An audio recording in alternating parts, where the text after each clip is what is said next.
Hello and welcome into the PHNX Diamondbacks podcast. My name is Jesse Friedman alongside Jacob Franklin. We are once again your two favorite tall Caucasians, and we are here once again with the PHNX D-Backs podcast. Welcome into the PHNX D-Backs show, brought to you by the DraftKings Sportsbook app, America's #1 rated sportsbook app. Jacob, how are you today? Doing well, Jesse. A little bit different location than we're used to. A little bit different. Here at Four Peaks, but we're going to make it work. We're going to make it work. We are the first show of the day here at Four Peaks on this beautiful Wednesday morning. We would love for you to come out here and join us. We'll have shows going through 4 p.m., I want to say. 5. Rising goes live at 5 o'clock. They actually have special guest Luis Sejas on their show today, which is really exciting. So be sure to come out if you have a chance at some point during the afternoon or during the evening. We'd love to see you out here and get to hang out with you.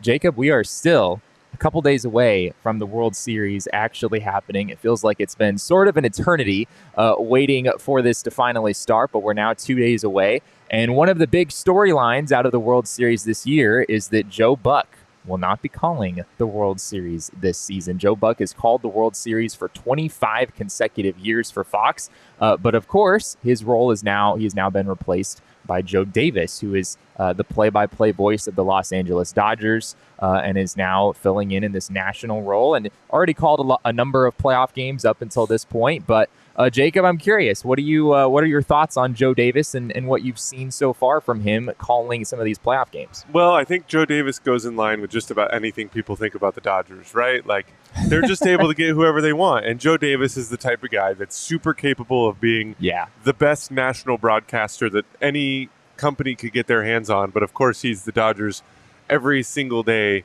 play caller, which is just fascinating to me. But I actually really like Joe Davis. I think he's really good. I actually also believe that Joe Buck gets way too much hate. Like, as far as I can remember, Joe Buck has called everything from my life. Pretty much. I mean, you said 25 years, right? Yeah. He called. 25. I mean, he called the Diamondbacks World Series back in 2001. Yeah. He was still doing it then. I have nothing against Joe Buck. I know people like to hate on him, but I actually think he was really, really good at what he did, and obviously other people did too because he spent 25 years doing it. So sad to see him go, but Joe Davis is definitely the right guy for this call. Joe Davis is 34 years old, everyone. So, What are you doing with your life? Yeah, what are you doing with your life? Exactly. Joe Davis, he was calling games for a minor league team not that long ago, but it's amazing in the broadcast industry how quickly you can move up the ranks if you have as much talent as a guy like that does. I'm with you. I also think that Joe Davis does a tremendous job for games with the Los Angeles Dodgers, and I'm sure that with time, I think fans will sort of adapt to him. So far, I feel like I've seen mostly positive reviews of Joe Davis. I haven't seen too much negativity. I did think it was interesting over at the LA Times, Bill Shankin wrote a column about Joe Davis and his journey to the role that he's in now. And it's titled this: "It's your first World Series, Joe Davis. Be ready for the haters on social media." It's so true. It's so true. It's so true. Like, no matter what you do in this industry, whether it's you play as an athlete, you call nationally broadcasted games, you're going to find somebody that doesn't like what you're doing. Like, you're just going to get hate no matter what you do. That's just part of what you're, like, being a part of this group. Like, it just, I don't know. And I understand the need for the article, but just block it out. At this point, like, it's just people mad that they don't get to do that themselves. Yeah. I mean, and a big part of it, too, is that when you're a national analyst, like, you're supposed to be unbiased, right? You're supposed to not favor one team or the other. And that can be really difficult, like practically speaking, to actually pull that off. I know there are several fan bases that are convinced that Joe Buck just utterly hated their team, right, and just had it out for them and wanted to say as many negative things as he possibly could about their team, when in reality that probably just wasn't the case. And it's just part of being a national broadcaster. Maybe you're not quite as well informed about teams individually as, the home broadcasters that have that role throughout the year. And so you're going to know some storylines, you're not going to know others, and at times it can rub fan bases the wrong way. Yeah, the hand selection is where it gets a little weird, right? Like, they pick and choose things that they want to nitpick. Right. They don't look at the picture as a whole. So they're looking at the one comment he made in Game 3 of whatever series it was, and he said one thing, and they're like, "Oh, he hates my team," and then they will only ever hear things that are negative against their team. Right. Like, they just pick. right? They just pick little things here and there to get angry about. Yeah, and for the record, this is not just a baseball thing, right? No, this happens yes. in other sports too. I think maybe less so in the NFL, just because every broadcast in the NFL is a national broadcast, so you're kind of used to it at a certain point, and I think those broadcasters are pretty well informed about the teams that they're talking about most of the time, at least.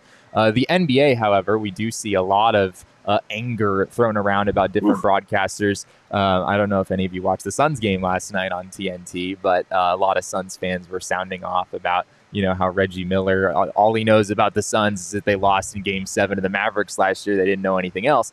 I think there's some validity to that, right? At times, the national media caters to the teams that are more popular, and Arizona teams are typically not that. I don't know in this situation, like the Astros or the Phillies, I don't know if there's necessarily a big swing one way or the other in terms of the national audience knows everything about this team but not the other. But now I think a majority of viewers are probably going to look at it from the scope of a Dodgers perspective, like, Joe Davis was a Dodgers broadcaster. Joe Davis called Dodgers games during the World Series when the Dodgers faced the Astros and trash cans. Could you imagine if Joe Davis were, if the Dodgers were in the World Series this year and Joe Davis were calling those games? How would you feel about that? I would hope he would be professional about it. Yeah. Right? Like he knows that he's getting paid by the national group of television broadcasters, that he's getting paid by them to do the World Series in an unbiased manner, right? So even if the Dodgers were in it,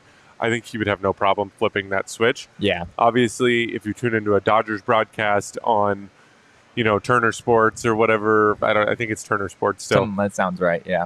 If you turn on a Dodgers broadcast there, you're going to get a more Dodgers-centric broadcast. But as soon as these guys, they're professionals, just like an athlete, right? They might root for their own team, but they're going to get traded and they're going to play just as hard for the next team. Yeah. They're not trying to lose. So, it's the same way with broadcasters, right? He gets to a national broadcast. He's going to flip that switch. He's going to become a national unbiased broadcaster.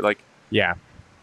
Joe Davis said this about that very topic. He said, "I've done enough Dodger games nationally and Dodger playoff games where it's not a difficult thing for me to flip that switch from being the Dodger guy to the neutral national guy. But there is something to be said for a clean matchup where I don't have to think about that added layer." So, of course, that's what he's getting in this case with the Astros and the Phillies in the World Series. So I'm excited to see Joe Davis in this spot. I was honestly a big fan of his, even when he was just doing Dodger games and he wasn't really doing any national broadcasts. I just think he's a very talented broadcaster.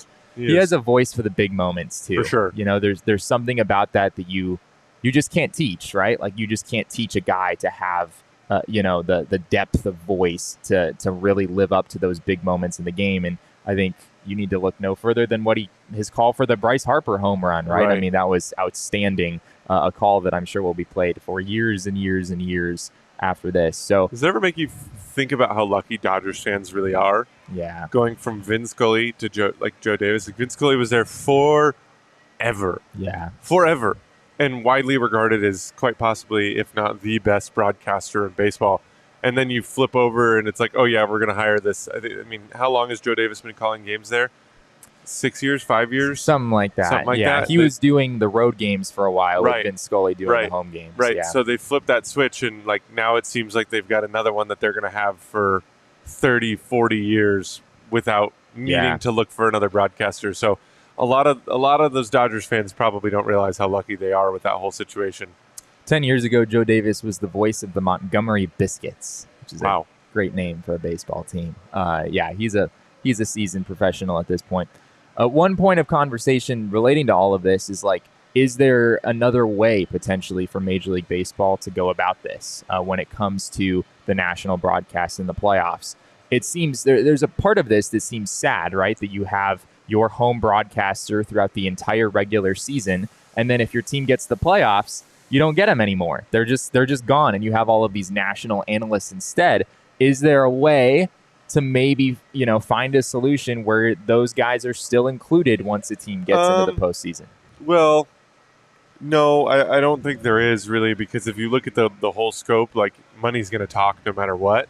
Yeah. And to involve the local broadcasting teams, it's going to cost either extra money or the national media is going to have to relinquish the fact that the game is also going to be broadcasted at a regional level, which they're not going to do because they want the entire ratings for themselves. Like, they're not going to split that piece of the pie. True. And the national broadcast teams are already so big and everybody's already got such a high payroll anyways. I just don't see a way that you can feasibly squeeze in the local teams, because then you got to figure out how to do both, right? Could you pull one broadcaster from one team and one from another and smush it together into one national broadcast? To be awful? I guess that's what you'd be asking for. Yeah, you're just like, hey, you guys have never done a show together. Do it. I mean, yeah, you're probably right. Okay, I worked at Bally Sports Arizona before coming here, and I was a really big part of production. And there is this one person that produces the show every single game. There are 2 broadcasters every single game, with the occasional fill-in here or there. There's one pregame producer that produces the pregame every single day. So, like, these broadcasters get into a routine over their everyday lives, right? Like, there's one person that caters the show exclusively to them. So if you grab these broadcasters and you throw them into the national broadcast, you're like, you've never done a show with him. You don't know how this producer reacts or what they're going to do. You don't know how this producer reacts or what they're going to do. They'd be lost. That broadcast would be tragic, I would imagine. Let a man dream, Jacob. Come on now. I have to crush your dreams every once in a while too, Jesse. That's fair. I saw John Boy was talking about that on their show a few weeks back of, like, is there some way in the postseason to be able to maintain some of those voices that fans are used to hearing throughout the season? I think it's kind of sad that just goes by the wayside. But like you're saying, there's just not a really easy way to do it. Ben made a good point in the comments, or an interesting point in the comments. He said, I think he's a lot better of a baseball broadcaster than Buck. Buck is a good football broadcaster. I don't think he had a knack for baseball. Joe Buck, Fox asked a lot of Joe Buck because he literally would broadcast football and baseball, possibly other sports too. Like, I don't know how one person... Joe Buck had a busy schedule. He had a very busy schedule. Like, how could you possibly expect one person to be able to maintain a knowledge base, like the knowledge base that you would need to do all of those different sports well? It feels completely impossible. Yeah, it's tough. I think we need to give some of these broadcasters a little bit more grace for what they take on, because at times it's like, okay, they're just trying to do their job. They're not, like, egregiously trying to ruin your night. Except for Reggie Miller. He was actively trying to ruin Suns fans' nights last night. Well, so was Klay Thompson, but that didn't work either. The Suns came out on top anyway. They did by 30, so suck it, Warriors. There you go. We are out here at Four Peaks. Always a great time out here. The last Wednesday of every month, we love to broadcast out here. So once again, come out and join us if you have some time this afternoon. We'll be here until 5 o'clock. You'll find some PHNX people around who would love to hang out with you for sure. We have some cool events coming up here with Four Peaks as well. The Yotes play their inaugural home game at Mullet Arena this Friday. Big event there. Join our PHNX Coyotes crew at Four Peaks for our tailgate/watch party. It's free to enter, and you can enjoy $3 beer specials and watch on a 20-foot jumbo screen. Leah, tell people how exciting this is going to be. This is going to be amazing. Whether or not you have tickets to the game, we're going to be here at 4:30. The game's not till 7:30, so you can come pregame, tailgate. It's literally a 6-minute drive or a 20-minute walk to Mullet Arena. And then if you have tickets, head on over. If you don't, there's going to be a 20-foot projector screen. You're not going to get closer to the action than being here with drink specials, giveaways, and watch the Coyotes with fellow Coyotes fans. It's a fun opportunity. Can you even watch a game on a 20-foot? Like, you have to stand back like a fair distance in order to make sure you can actually see everything, right? Jesse, when you go to a game, like, if you're physically at a game, how big is the scope of view? Probably bigger than 20 feet. Yeah. Thanks. All right. Fair enough. Just answered your own question. Anyway, you could register through the link in our show notes. Be sure to check that out. Hook yourself up with some discounted beer. We have $15 for a 24-pack of the Fall Variety Pack. That's a new thing here today. This Saturday only at Four Peaks Wilson Street Brewery from 9 a.m. to 1 p.m. The first 50 peeps there get a free Oktoberfest shirt as well. Guys, do not miss that opportunity. That's huge. Like, $15 for a 24-pack of their fall beer. Like, that's insane. The pumpkin porter. Oh, you cannot miss this event. That's crazy. So Saturday, once again, only at Four Peaks Wilson Street Brewery. That's from 9 a.m. to 1 p.m. Also, the first 50 people there will get a free Oktoberfest shirt. So tons of incredible things happening this Saturday. Of course, must be 21 or older. Enjoy responsibly. Jacob, we'll get into some Arizona Fall League action a little bit later in the show, but I will say right now, the Salt River Raptors utterly destroyed the Scottsdale Scorpions yesterday, 12-0. We'll talk about that a little bit more later. No Jordan Lawler. No Jordan Lawler. Yeah, unfortunately, Sad. His Arizona Fall League season is over at this point. But while I was out there, I was tempted to recommend OGs to the Scottsdale Scorpions players because I really hope that they were able to get some sleep. Relax. Yeah, they needed after, to relax and try to get some rest after what was a very, very rough loss at the hands of the Salt River Raptors yesterday. Telling you about our friends at OGs, they just did something that totally is going to change the game. They just launched their brand new Sleep Edition gummy. You don't want to sleep on these. This time I actually understood the pun. It took you a second yesterday. It took me a second yesterday. I was just utterly confused. Yes, you heard us right. OGs is now flavoring dreams with a 2-to-1 THC-CBN ratio gummy. CBN is a compound that helps specifically with falling and staying asleep. And this Sleep Edition gummy is in their new aquaberry flavor, which Derek swears by every single day of the week. We highly recommend you check out OGs online at ogsbrands.com and on Instagram at ogsbrands. You can also find their products at your local dispensary. Must be 21 years or older to purchase. Does he even swear it on Earth Day? On Earth Day. Because every day is Earth Day, right? Every day is Earth Day. And every day is not Mailbag Monday. No. I'm not sure where you're going with that. Every week is Shark Week. Every week is Shark Week. Every week is Shark Week. There does he swear it on Shark Weeks?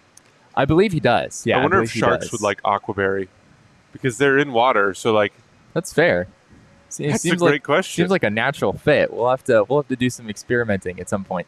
Anyway, our main topic for today, which you probably saw in our show headline, is which players have just utterly destroyed the Diamondbacks over the years. This is maybe a painful topic, but also sort of a therapeutic one to just look back at what's happened over the years and just come to terms with some of the players that Diamondbacks fans may not like a whole lot.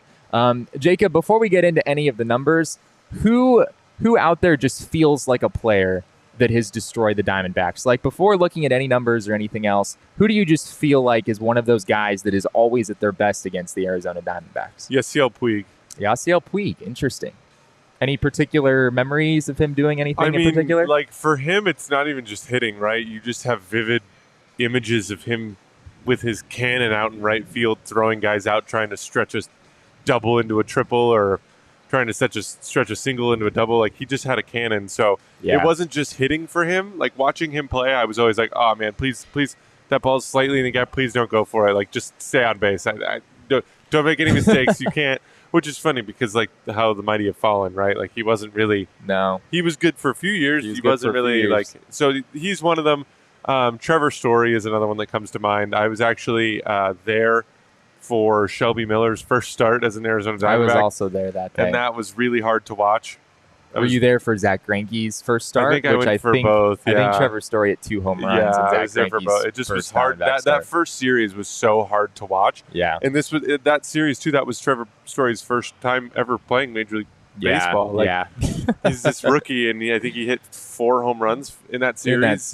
Something ridiculous miserable. like that. Yeah, Trevor Story, career 985 OPS against the Diamondbacks. So the numbers do sort of check out on that front.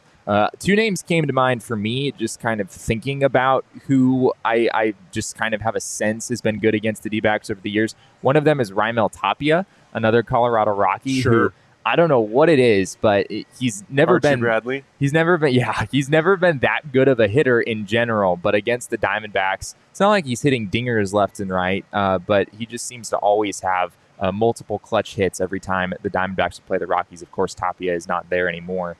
Which is good news for the D-backs, frankly. Yeah, Raimel was one of those guys you never wanted to see come up to the plate in a big situation. And like I mentioned, especially if Archie Bradley was pitching, you did not want Raimel Tapia to come up to the plate. Or Matt Kemp as well. Ooh, There's some bad memories there with Archie Bradley. There was some definite beef there. Archie got himself into that one. Yeah. Another name that came to mind for me was Howie Kendrick. Hasn't been in the league for a little while now. But it just always felt like Howie Kendrick, when he would play the D-backs, he played for a whole bunch of different teams, and he always felt like he was at his best. He had an 898 OPS in his career against the Diamondbacks in 202 plate appearances, so the numbers sort of checked out there as well. Let us know in the comments what you think, what names come to mind for you. Anibal Sanchez. Anibal Sanchez, interesting. I just vivid memories of, like, there's also been times when they've gotten to him for like 8 runs, but I just have really like wild memories from when I was younger of him just carving them up. Anibal, I mean, he's been around for a long time. I think he had a pretty good outing against the D-backs recently in his upper 30s, so there's probably some truth to that. So let's jump into a more official list. So Jacob asked on the show yesterday, who has hit the most home runs in their career against the Arizona Diamondbacks? So we have a list here, courtesy of the one and only Stat Head, which is an absolute lovely thing for people like me who are baseball nerds and love to look things like this up. So this is the top 10 list of home run hitters against the Arizona Diamondbacks all time. Probably could have guessed 1, 3, and 4 based off of the sheer fact that they played for so long in the division. And they're very, very good. Yeah, like Barry Bonds, Adrian Gonzalez, and Todd Helton, I probably could have guessed. But Matt Kemp being up there, that one's a bit shocking to me. Yeah, Matt Kemp has a career 854 OPS against the Diamondbacks, so it's not like it's off the charts, but he does have 715 plate appearances against the D-backs in his career. Playing for both the Padres and the Dodgers for a sizable portion of your career will do that. Other names that stick out on here, I think it's cool that Albert Pujols, maybe cool is the wrong word, but didn't Pujols hit his first career home run against the Diamondbacks? He did hit his first career home run against the D-backs. It all comes full circle. It all comes full circle. And then he hit 2 of them off Mad Bum this year. That he did. Mad Bum sucks. Oh, gosh. Albert Pujols, 25 home runs in his career against the Diamondbacks, despite playing in the American League for around a decade and never being in the same division as the D-backs, other than a brief stint, I guess, with the Los Angeles Dodgers. Nolan Arenado's on the list as well. He's number 5 with 30 home runs. Carlos Gonzalez, number 6, 29. Brian Giles, number 7. He had 27 home runs in his career from 1999 to 2009. And Chris mentioned Charlie Blackmon earlier, and he is also on this list, 25 home runs in his career. 10 years will do that. 10 years will do that. 10 years will do that. Charlie Blackmon has been in the NL West for a hot minute at this point. I also looked it up.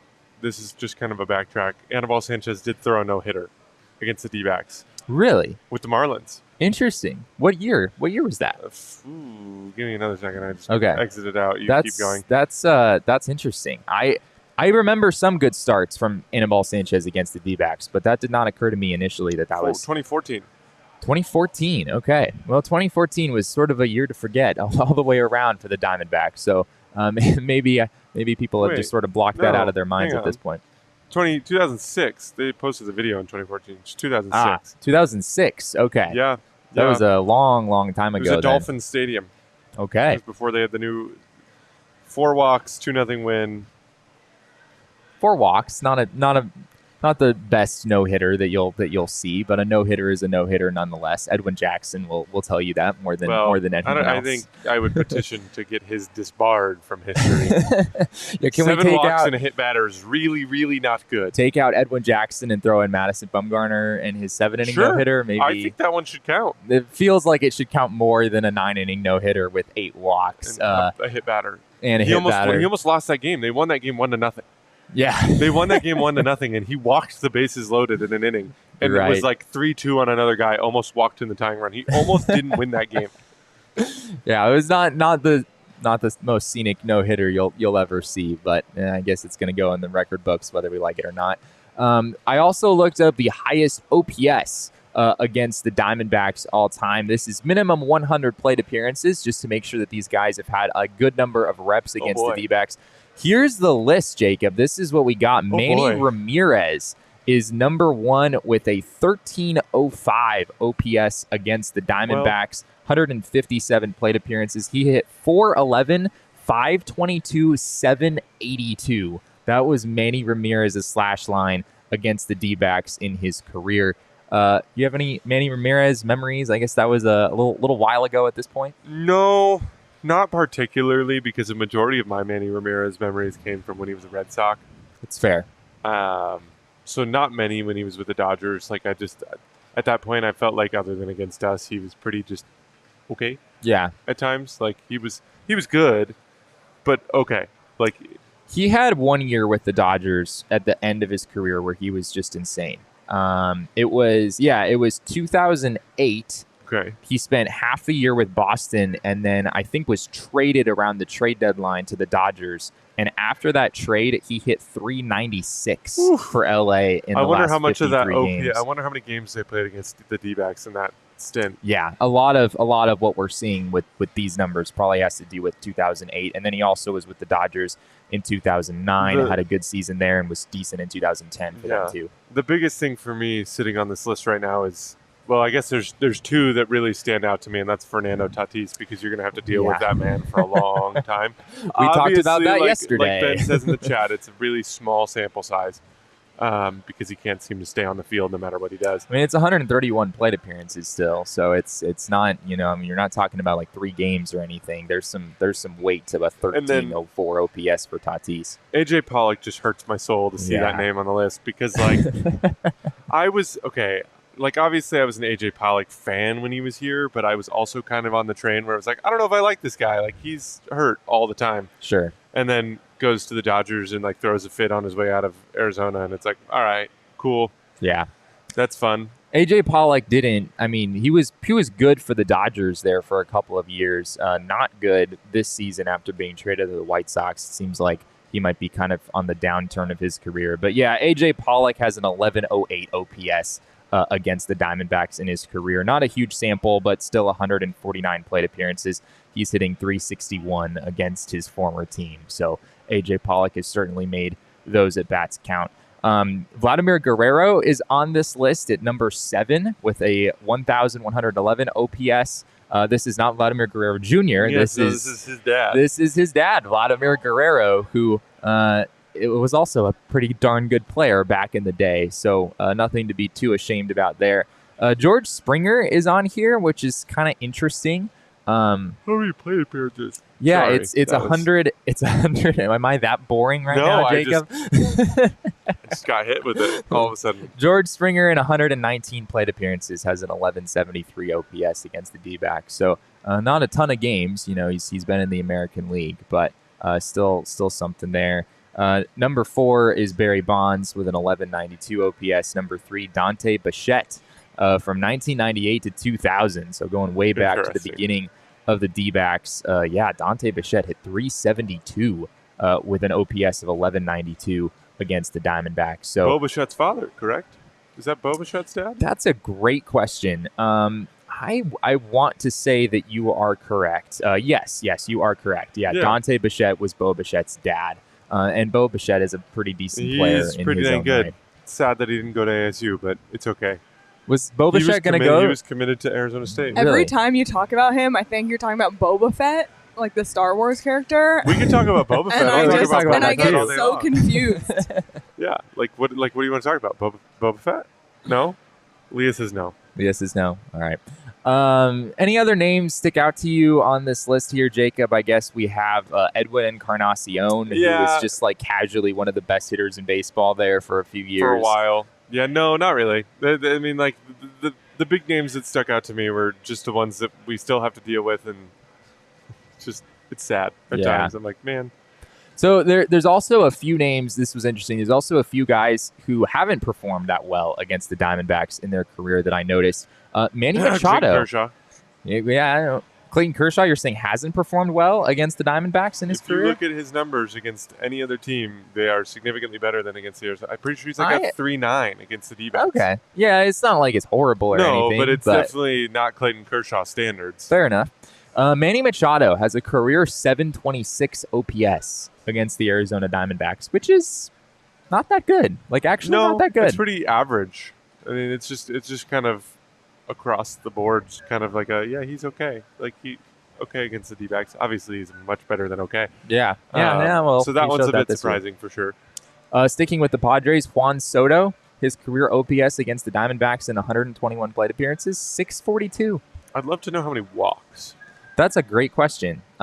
It's probably a lot because of walks, the Soto shuffle is like I would imagine he's been walked quite a few times just against every team that he's played. Right. But the fact that he's with the Padres right now, and he could be with the Padres for quite a while, I would imagine that OPS is going to start creeping up starting next year. It very well could. He's hitting 190. Wow. With a 322 on base. So a decent number of walks there. Slugging only 320. So yeah, he's basically just walked a decent amount, and that's pretty much all the damage that Juan Soto has done against the Diamondbacks. So if you can't beat him, walk him. You can't beat him, walk him. There you go. And yeah, for some reason that strategy kind of worked against Juan Soto this year. He drew so many walks that at a certain point it felt like it might be hard for him. He wasn't impacting the game in the way that Juan Soto wants to impact the game. Yeah. So of course I had to look up who has the lowest OPS against the Diamondbacks, minimum 100 plate appearances, and that goes to none other than Joaquin Arias. Interesting. Who had a 309 OPS in 117 plate appearances. He was not a particularly good hitter in general. I think his career OPS was like 650 or something, but 309 is that's abysmal. Yeah, your pitcher should probably have a better OPS than that, or at least pretty close. So that was pretty I'd wild. Love to know what Madison Bumgarner's OPS against the Arizona Diamondbacks is. Madison Bumgarner. I'll get on that. I'll see what I can do for tomorrow's show maybe. You think I guess he did have. I know he had a game where he hit 2 home runs against the Diamondbacks. He did. It was opening day. Yeah, it was opening day. It was opening day against back. Zach Greinke. Did he hit both against Zach Greinke? I don't know if both were against. I think Zach. it might have been one against Zach and then one against the bullpen of the Diamondbacks. Oh, that's another good one. Under the tweet that you had out earlier today, it was like you asked the question, "What are names that come to mind?" And people that kill the Diamondbacks. Somebody just responded, "Bullpen." Here we go. All roads lead back to the bullpen on the PHNX Diamondbacks podcast. That just feels fitting. We have Hertz Donuts out here with us today at Four Peaks. Jacob, I understand you partook of a Hertz donut earlier today. I had the blueberry one. It was delicious. I'm eating this circus animal one. It is so good. I can't even explain. Wait, what is that? Good. What does that it's consist of? It's like animal cracker. It's like, the circus animal cracker, but then it's just a cake donut with vanilla icing and sprinkles, and then an animal cracker, not a regular one like the circus one. Yeah, if you're looking for top tier donuts, like Hertz Donut is the spot. They have some incredible donuts. Yeah, so be sure to check out Hertz Donuts. They hooked us up with donuts today, and we are enjoying them immensely. Well, and you, Jesse. The first thing I do once I get off the show is I'm going to go find myself the best Hertz donut I can possibly find. We'll see about that, Jacob. We'll see who can get there first. Anyway, we would love for you to join our family here at PHNX. Be sure to head over to gophnx.com today and become a member of our family, and you'll either get a free t-shirt from the PHNX locker or your first month for just 50 cents just for signing up. If you do so, you can find all of the writings of myself as well as Craig Morgan and Gerald Bourget and the rest of our writing crew here at PHNX. So be sure to join us and become a member of the family. We also saw our Suns crew drop a pretty sick t-shirt last night, if I'm not mistaken. We did drop a pretty dope shirt. While you keep talking, I'm going to send it to Leah so that she can put it on the screen for all the folks to see. There we go. Yeah, so a pretty dope t-shirt from our Suns crew released just last night. And if you sign up for an annual membership, you could get that t-shirt for free as part of signing up. So be sure to jump on that. Once again, you can get not only my writings about the Diamondbacks and some MLB postseason stuff. I'm working on some stories right now about why you might care to root for the Phillies, as well as why you might care to root for the Astros, knowing full well that you probably have already decided that you're rooting for the Phillies. But I'm still going to give you some reasons anyway to root for either team. I think that the Astros have some likable players. Is Dusty Baker the only reason for the Astros? Dusty Baker, I found a few other ones, believe it or not. There are some other interesting reasons and some compelling storylines on the Astros side that, maybe if you're not rooting for the Astros, which is understandable, maybe you'd appreciate them just a little bit more. And then on the Phillies side, I probably don't need to give you reasons to root for the Phillies, but I'm going to anyway. And some of them will probably stand out to you and be things that you haven't heard before. So be sure to keep it locked to gophnx.com, where I'll be releasing those here shortly. We're still working on getting this this T-shirt graphic. My file decided to just fail on me for some reason. All right, well, we'll get it up there eventually because it is a I'll T-shirt. Put the link to the new shirt in the chat right now. Yeah. There we go. It is a T-shirt, absolutely worth checking out, especially after what the Phoenix Suns did to the Golden State Warriors last night. That was glorious all the way around. Our last topic here in this edition of the PHNX D-backs podcast is an update on the Arizona Fall League. I was out there last night, and as I said earlier, Jacob, yeah, there we go. We love our Fall Guys graphic. I'm not a Fall Guy, yeah, though. we should have swapped out. We need to add me on this graphic. We should have, we absolutely should have added you on this graphic. But anyway, I was out there last night, and the Salt River Raptors just dominated the Scottsdale Scorpions 12-0 in that game. Cooper Hummel started the game at catcher representing the Diamondbacks. He was 1 for 4 with a walk and a single in that one. Going to be honest, Jacob, the defense for Cooper Hummel didn't look great. There were a few miscues that he made. It seems like there's a few more pitches that get under his legs or whatnot that he has trouble blocking behind the plate than maybe what you'd hope for in a catcher. So obviously, it's a position that he doesn't have as much experience with as some other guys do, and the Diamondbacks seem to be committed to trying to see if he can work there as a potential backup catcher for next season. So it looks good at the plate, though. His at-bats were good. He had a couple of hard line drives that were caught in that game, so it probably could have been better than the 1 for 4. Davis and De Los Santos did not look good yesterday. I'll just be frank with that. He was 0 for 5 with 4 strikeouts. Took the golden sombrero for the Salt River Raptors in that game. So another rough one for De Los Santos. And frankly, a lot of his at-bats have just not looked great in the Fall League. He's 19 years old. He's the youngest guy who was invited to the Fall League. And we're just kind of seeing him show some of that inexperience. And it seems like he might be just mentally struggling right now with the level of competition he's facing. Yeah, it definitely could be the young aspect that he's got going on for him, right? Like, he's 19 years old. He's still got a long ways to go. While he showed signs of what he could turn out to be this year, like, these young players, when they get to a point where they're struggling, it seems like they might get in their head a little bit too much. We saw it with Alec Thomas a little bit at times this year, where it was like, oh, shoot, maybe I can't just dominate these guys off of pure talent. So it seems like Davies and De Los Santos has hit a point where he's kind of struggling with his confidence a little bit at the plate. We always talked about the fact that he was extremely impatient as a hitter. Yeah. Right? He took very few walks. He struck out a lot. After last night, his strikeout rate in the Fall League is up to 35%, I believe, which is similar to what he had in the minors this year. It's pretty high. It'll take a bit of coaching to get him back to where he needs to be, but he's so young that he's such an impressionable hitter, I would imagine, that just give him some time. If they can get that strikeout rate down, they can get him taking a few pitches. He's going to find more pitches in his zone, and that'll flip right back over, I would imagine. Honestly, next year, I'm like less concerned about what De Los Santos' OPS is and how many home runs he hits as much as I am just how much is he walking and how much is he striking out. Because this last year, he put up some big home run numbers and had a nice OPS, but the walk and strikeout numbers were a little bit concerning. And as you move up through the minor league system, that tends to be more and more of an issue as you get to the higher levels. So something to monitor there. Jackson Goddard, D-backs pitching prospect, threw a scoreless 8th inning in that game, so that was nice to see. But yeah, big game for the Salt River Raptors, even if some of the Diamondbacks players didn't necessarily play a huge role in the outcome. There were no home runs or extra base hits or anything on that front.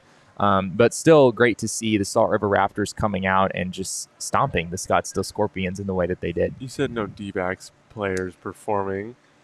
I mean, Cooper Hummel was 1 for 4 with a walk and scoreless outing from the pen.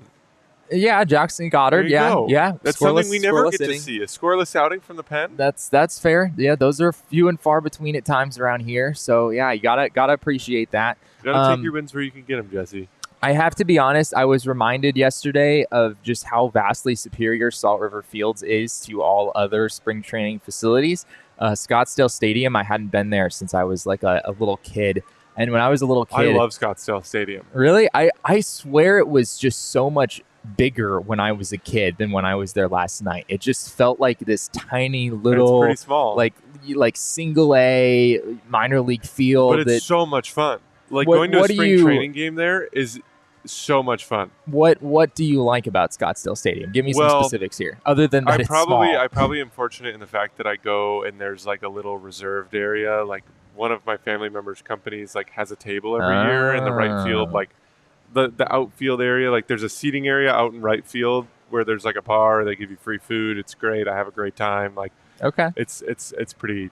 I like that stadium. I will say the press box view is a lot better than it is at Salt River Fields because it is a smaller stadium, so it kind of just feels like you're sitting in the stands in a pretty good seat. So pretty much every seat in that ballpark is a really good seat because of how intimate of an environment it is. But the Raptors have actually played their last game at Salt River Fields during the entire Fall League. They were stacked at the beginning of the Fall League season. What I heard yesterday, Jacob, is that apparently they're training new people to come in and use the ball strike challenge system, to operate the ball strike challenge system. So they had a whole bunch of people flying in from other states, learning how to use that system. And in order to keep things simpler, they just wanted all of those games to happen like right in a row. It's exciting. Can't wait for no umps. Yeah. I know it doesn't mean no umps. It does not mean no umps. Yeah.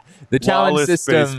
The challenge system is made so that the umpire still has a lot of influence in what happens. It's just, it gives players an opportunity to maybe correct some of those calls that umpires might miss. Some of the rules with that are going to be a little interesting. Like at times I feel like it's going to get really selfish player-wise. Like it's on the pitcher whether he wants to challenge the call or not, and the team as a whole only gets like 1 or 2 challenges a game or something like that, if I remember correctly.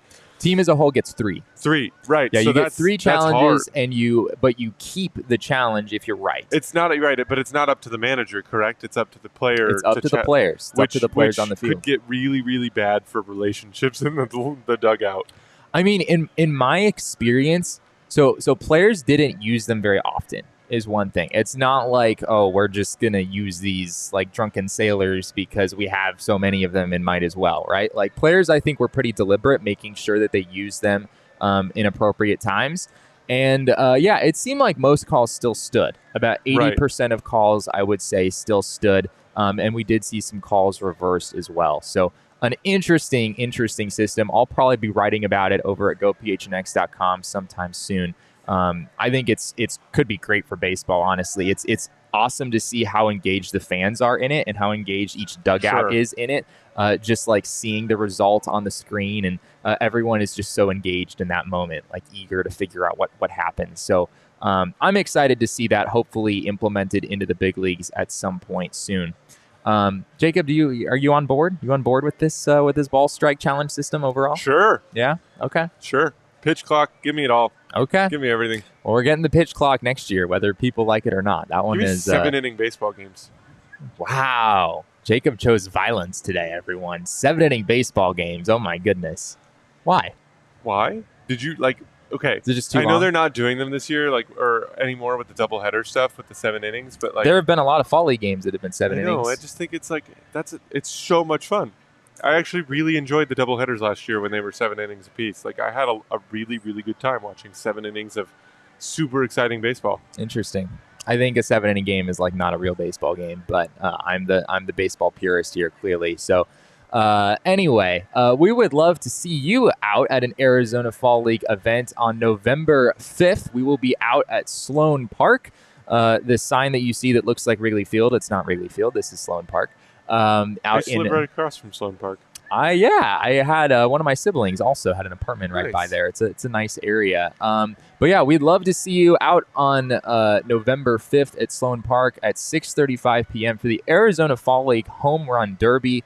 We're not sure yet who the representatives for that will be. I'm not sure we'll see any D-backs players in there. But let's face it, Jacob, it's a home run derby. You can't not have fun at a home run derby, regardless of who is on the field. So we're excited to enjoy that with all of you then.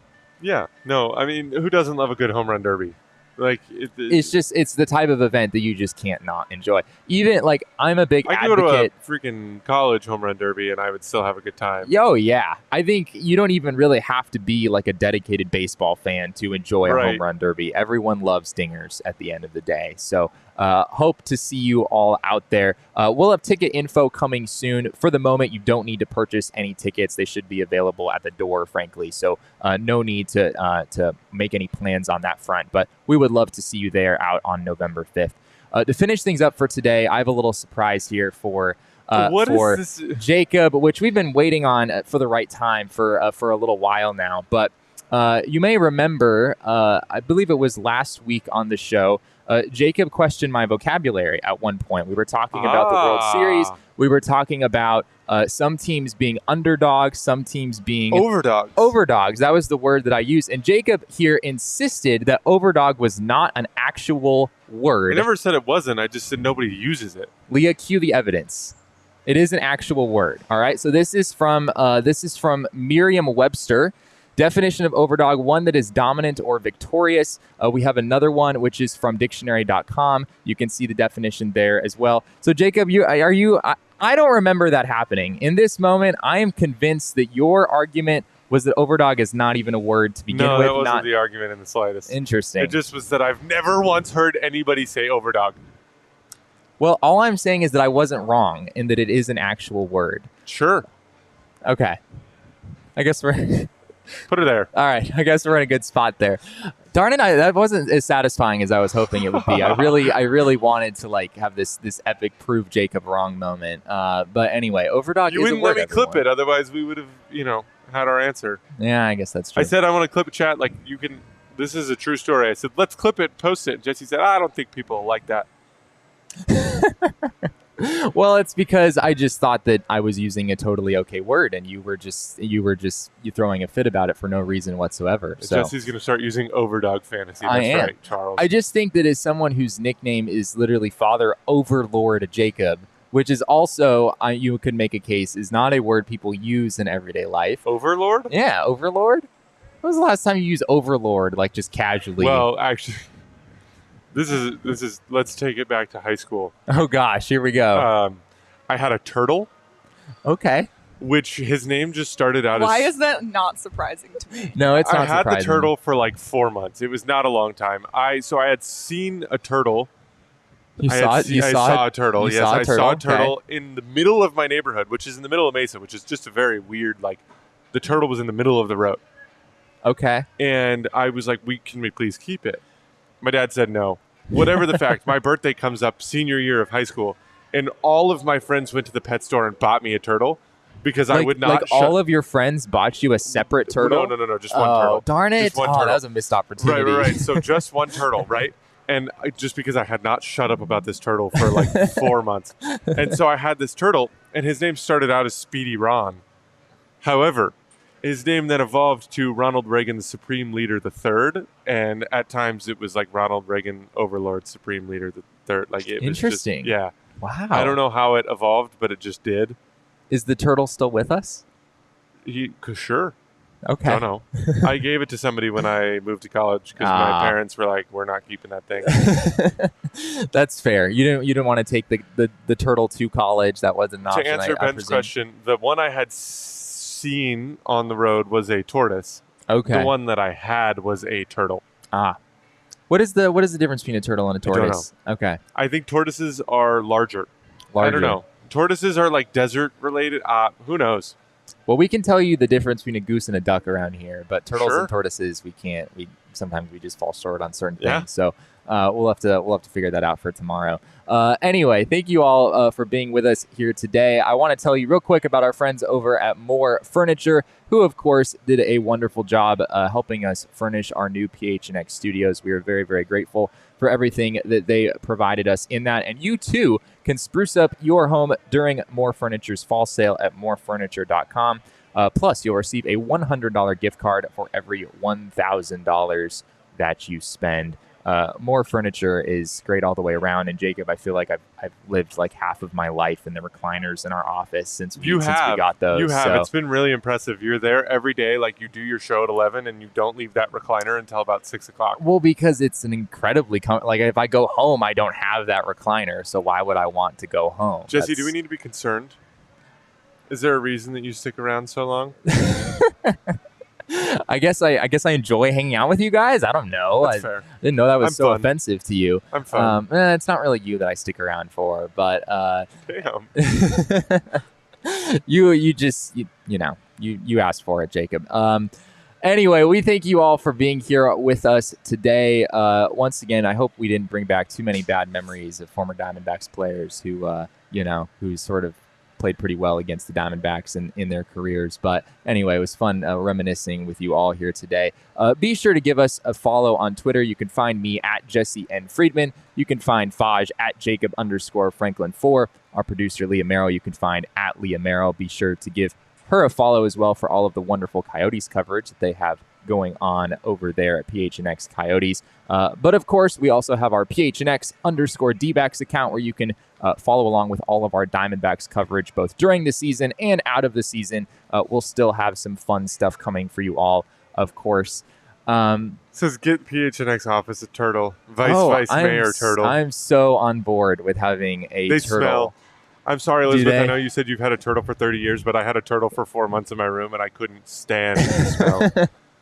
Yeah, I don't know if Saul would sign off on having the turtle roaming around the office. We could just hide it from him. Just hide it. Okay. Yeah. In his office. That's the only good place to hide it.